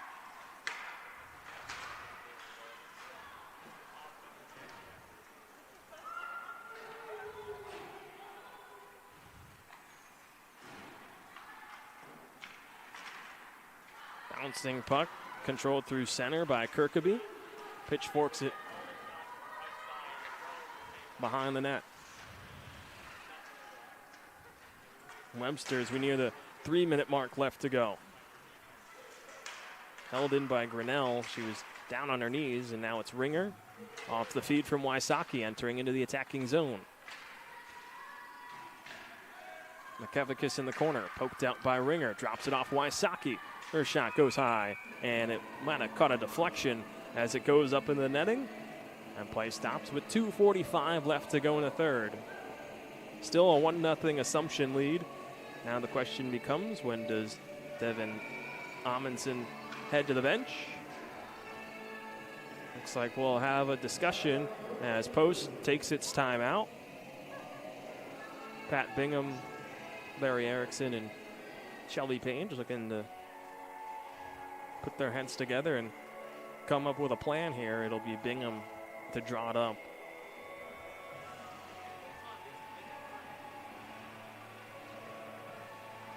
.245 left to go in the third period.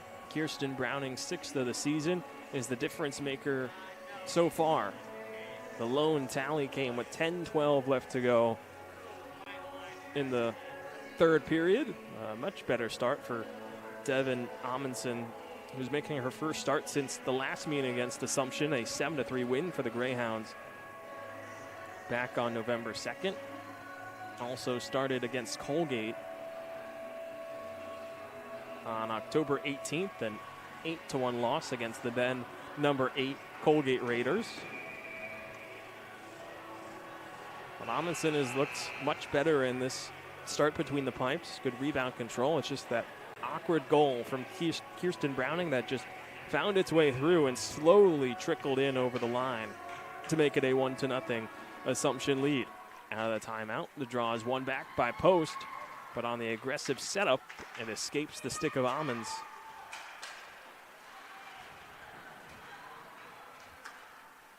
In her own zone, Danny Ammons up to Wysocki, plays it over to Pitter.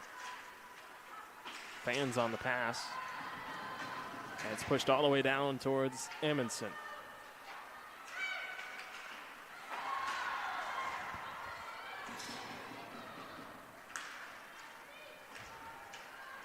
Pitter works ahead.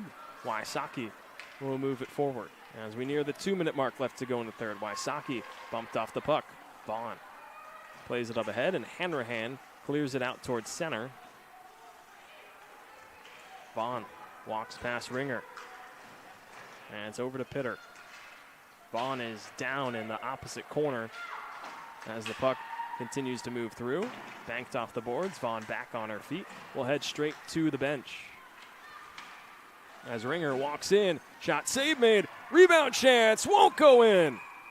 And the puck, or the net, comes off its bearings as Ringer was crashing in for the equalizer. And Jaden Weiser makes a huge stop between the pipes. Keeps it at a 1-0 lead. As Assumption will take its timeout with 1:35 left to go in the third period.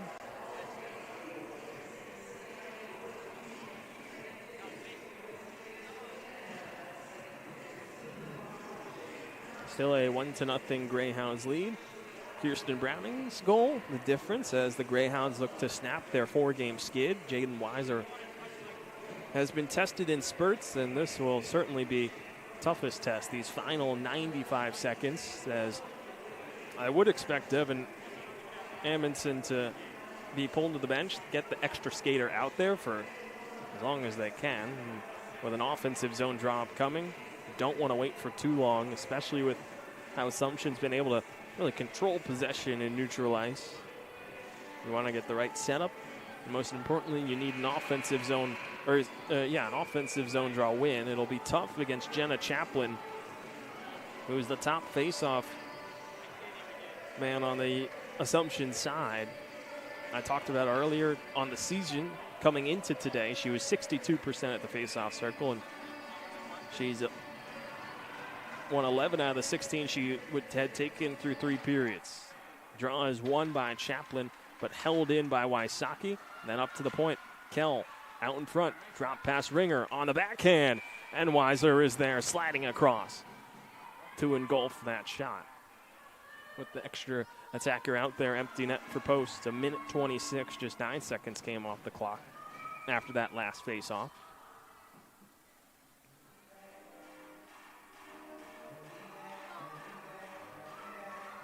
And it looks like a strap came loose on the right pad of Weiser.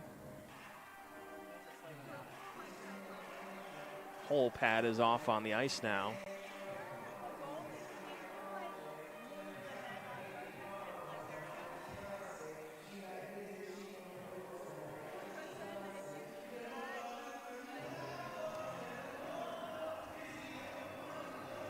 Joe Grossman, the head coach at Assumption, wants to know what's going on.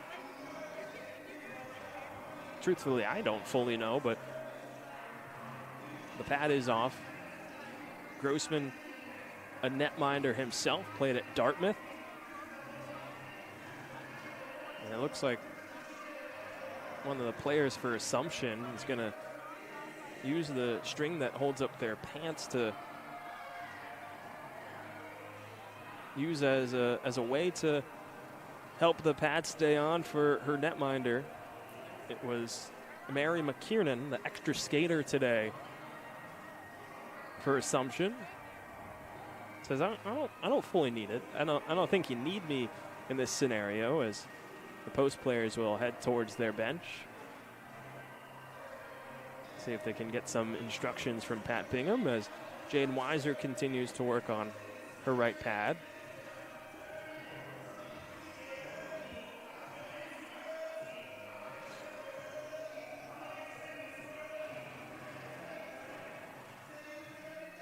We'll step aside as this all gets worked out with 1:26 left to go.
back out of an abbreviated timeout. Cheers, Jaden Weiser has gotten her right pad back on. Allowed me to take a quick drink of water here as it'll be an exciting final minute 26 from the Sports Center of Connecticut. A 1-0 Assumption lead. Kirsten Browning with her 6th goal of the season, scored at the 10-12 mark in this period to break the ice.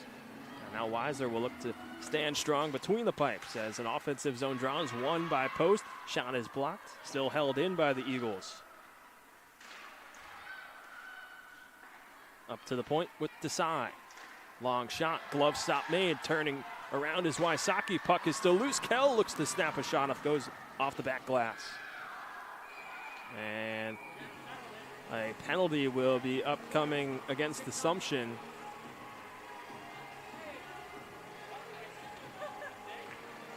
Penalty against Caitlin Prevey. That'll make it 6-on-4 for the last minute and 5 seconds.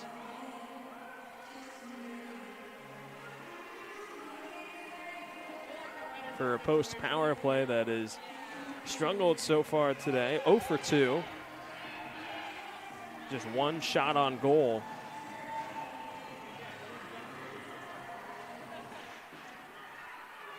As the puck is down and Macy Peterson was still heading to the bench. As we now move under a minute to go, puck was cleared. Here comes McKevichus looking to get into the attacking zone. 6-on-4. Ammons held in and now poked into the bench by Wysocki. 47.7 seconds to go. Post looking for an equalizer to force overtime. And it'll become an offensive zone draw now for Post after the referees deliberated. Wysocki wins the draw back. Ammons, long shot from the center point, straight into the catching mitt of Weiser.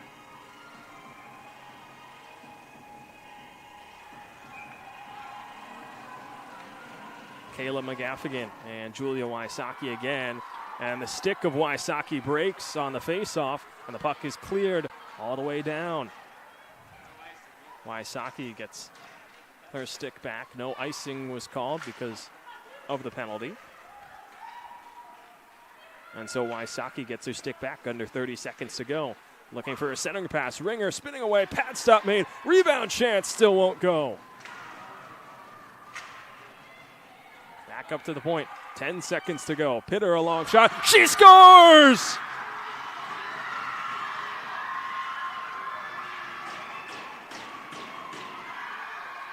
Through a sea of bodies in front, it's Angeline Pitter with the equalizer with 10.7 seconds to go.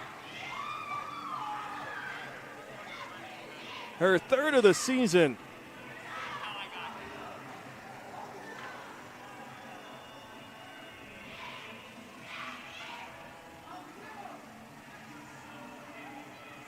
What a moment for Angeline Pitter, one of the captains of this team. Gets the equalizer, and now we're 10.7 seconds away from overtime. Uderlar banks it off the boards up ahead to Peterson. 5 seconds to go, pushed out towards center. As this, third period comes to a close. It was Kirsten Browning putting Assumption in front with 10-12 left to go in the third, and then with 10.7 seconds left, it's Angeline Pitter with the equalizer. And we will need overtime to decide this one between Assumption and Post. We'll take a quick break on the CACC Network. Overtime coming up.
fresh 5 minutes going back up on the clock as we move into overtime. Tied at 1, it was Kirsten Browning scoring with 10-12 left to go in the third. And then with 10.7 seconds left, it was the captain, Angeline Pitter, with the equalizer. Through a screen, found its way through, and off the faceoff, here comes Wysocki into the attacking zone. 3-on-3 for the next 5 minutes. Possession is key as Wysocki moves on the backhand, lets a shot go, and Weiser kicks it to the half wall. McKevikis is the first one there, and she's pinned by Chaplin. The drop, Cal takes it away. One-timer from Wysocki was a sizzler that caught the stick of Kirkaby and went up into the netting. 4:38 left to go. If it's still tied, we will head to a shootout. But one of these teams looking for the extra point in the overtime win. Both teams will come away with something. As Chaplin enters into the attacking zone, Chaplin wraps around behind the net of Amundsen and was dispossessed with the puck. So now Kell, with some open space, moves in, drops it to McKevikis. She falls down, still between her skates. Macy Peterson jumps on it. And as Kell and McKevikis head to the bench, Peterson holds possession, wraps it around to Rowan Ringer, the speedy and strong freshman. Picks it back up, looking for a return feed. Drops it off Uderlar on angle, looking for a deflection. Goes through the blue pane. Ringer behind the net, still holds it. Gets it up to center point with Uderlar. She'll reset. Ringer being tracked by Kirkaby. Takes it away. Look for the clear. Ringer goes down. No penalty. Nearly on that clear from Kirkaby, nearly went in towards in the net of Weiser. Ajaki, the takeaway. Peterson. Ajaki walks in. Save made. Rebound on the backhand. Amundsen. Full extension. Keeps it out. Ajaki slides it up to Valentini. Lets a wrister go. And it's gloved by Amundsen with 3 minutes left to go in overtime. Chances on both ends. Both goaltenders still holding strong.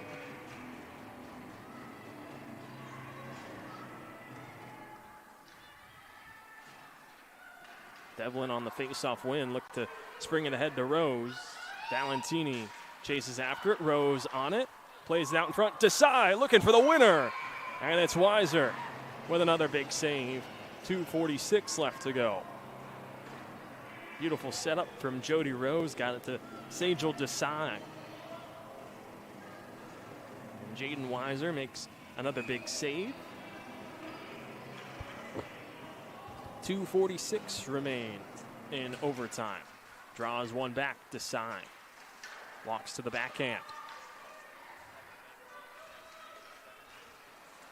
Desai, long shot, rebound chance on the doorstep, Devlin, and a save made by Weiser.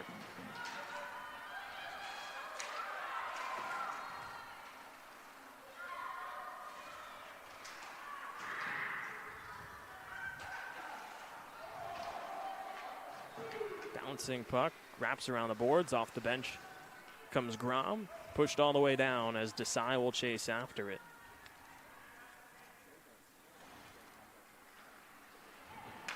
Post is 1-1 in overtime this season. Assumption is 1-2. Spinning shot from Curry. Karams off the stick. Now she wraps around, a stuff attempt. Escaped the stick of Grom. Held in by Kell. Kell crashing towards the front of the net. She scores! Chris Kell, the overtime winner.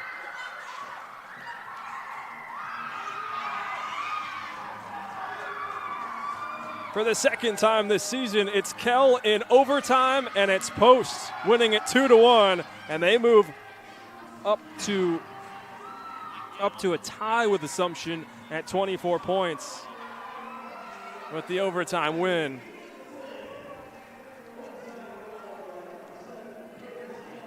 Kell, her first goal since the overtime winner against Franklin Pierce back on 10-26. And now she gets the winner today with 1:42 left to go in overtime. Kell went crashing towards the net, and it just squeaked by the skate of Jaden Weiser. And Post gets the extra point in the overtime win, 2-1. We'll have interviews coming up after the game. Maybe. There is a men's game after this, so might be too quick of a turnaround to get interviews, but we'll see. Likely talking with Karis Kell. And Tristan Curry picks up the assist on the game-winning goal. 2-1 Post win. Now look for the season series split and a sweep tomorrow when these two teams face off in Worcester at 5:30 p.m. But that'll do it for today's contest from the Sports Center of Connecticut. A special thanks to our entire production crew. I've been Matt Scalzo saying so long from the Sports Center of Connecticut. Post with the win. Karis Kell, the overtime winner.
Matt Scalzo joining alongside Karis Kale, the overtime winner today. Karis, take me through that goal today.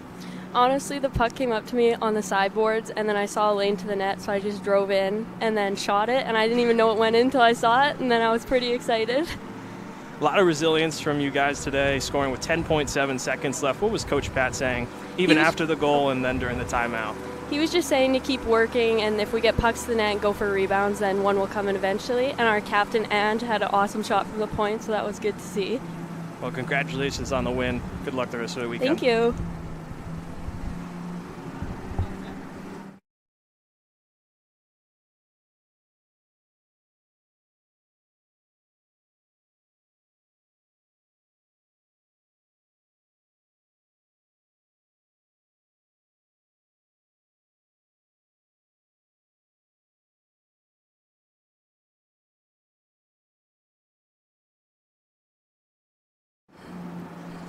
Matt Scalzo alongside Devin Amundsen. Devin, you got the start today. It's first start for you since November. When did you know you were going to start, and what was your mindset going into it?